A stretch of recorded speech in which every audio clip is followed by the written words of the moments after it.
Alrighty, welcome back everyone. We just talked about the NCAA versus House case and how some of the smaller conferences are getting buried as they usually do. My hair is all over the place right here. Fix that real quick. But Florida State has been fighting the ACC for quite some time now, but now they're fighting the NCAA, and they are doing it under the guise of some former recruiting violations that they incurred with Alex Atkins having some impermissible contact with a recruit, and a lot of this stems back to the NCAA and NIL, and it's something that kind of got them in trouble with these suits in the first place, and it's something that earlier this year we were talking about with Tennessee and a lot of recruiting violations that happened over there, and how they were able to fully overcome that. I'm sorry, my hair is really annoying me right now, but the NCAA imposed a sanction on Florida State in January when Alex Atkins apparently facilitated impermissible recruiting contact between a booster and a transfer portal player in 2022-2023. So this is obviously something that is not allowed.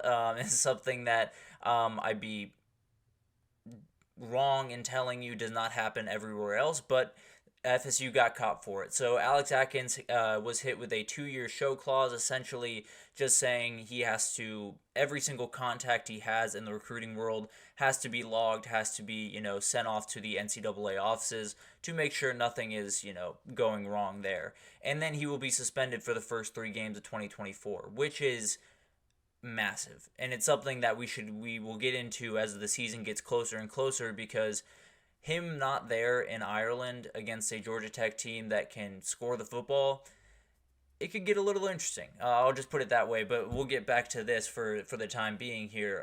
They received a 2-year probation, $5,000 fine plus 1% of the football budget, some other things, 5% reduction in football scholarships, things of that nature. So FSU is fighting back on this, and they're doing it kind of using the same model of what Tennessee did a couple of months ago, I think earlier in January or February, when this actually went down. And the story was that Tennessee had some recruiting violations in NIL, mainly around Nico Iamaleava, their starting quarterback this upcoming year, and they were able to fight that and win against the NCAA, arguing that all of the NCAA NIL rules that were in place violated antitrust laws. And that's something that we've heard a lot on this program, and it's something that definitely will play a huge part in the future of college football. But the way Florida State went this is pretty much the exact same way that that Tennessee went about it, because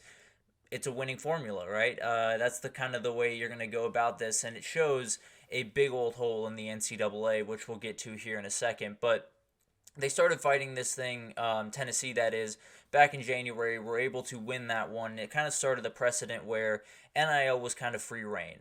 There was not a lot of rules around it. There was not a lot of ability to enforce anything, and I think you've seen some of the consequences of that in real time this offseason. But this goes back before that happened. So this is obviously something that had been doled out a little bit earlier on.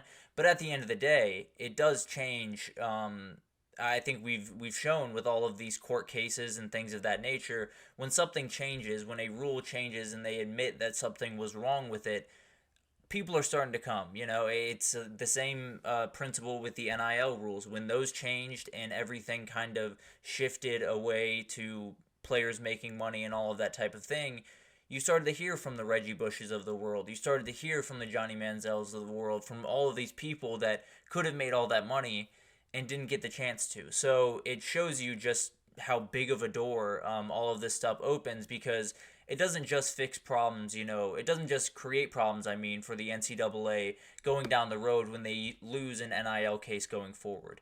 They can get repercussions from 2 decades ago because of something they lost, on Tuesday or whatever. So it's something that is going to be really, really tough to deal with for them. And to be totally honest with you, I don't see a way that they win. And maybe this argument is a little bit different. Maybe there's some more finagling that the NCAA can do.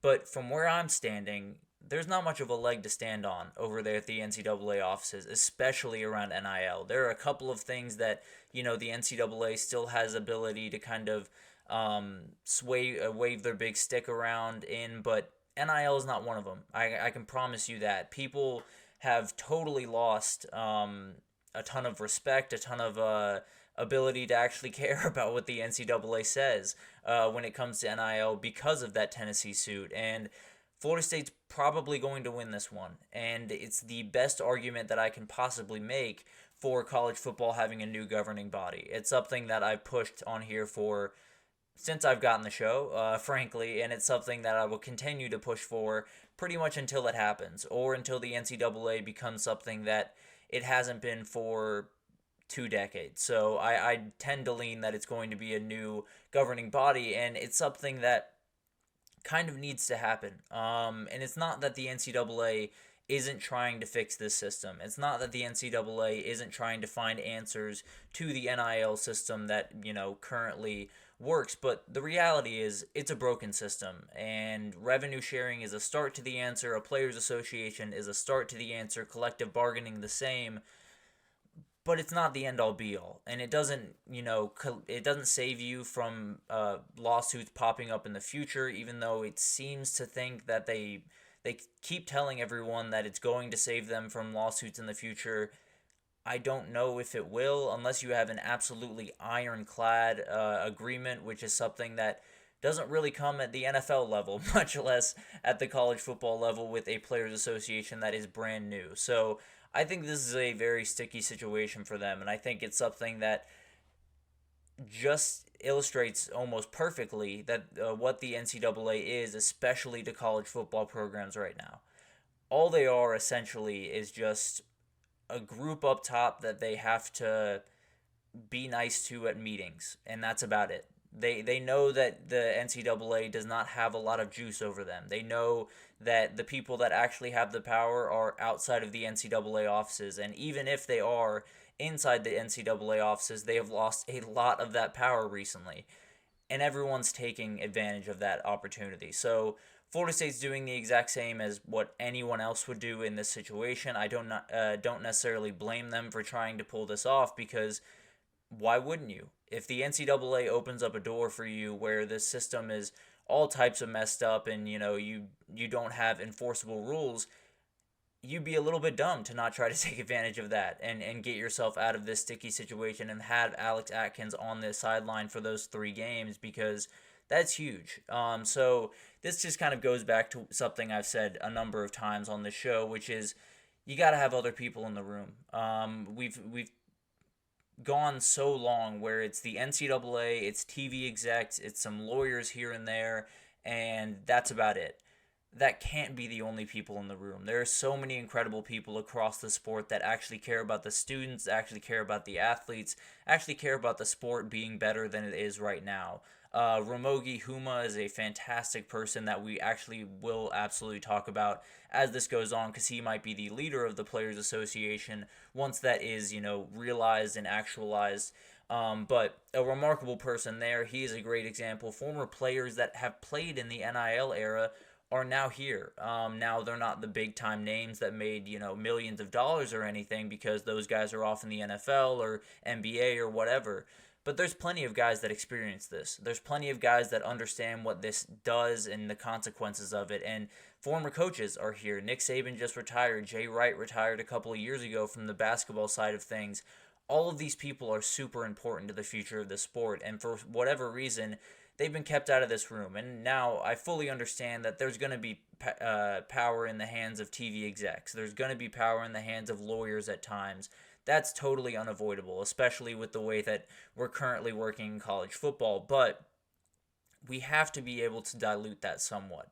We have to be able to get some of the people in the door that know what this is about, not only from a perspective of they understand the sport, which is a totally other thing that I'd love for the people in that room to actually understand, but also just understand what these kids are under.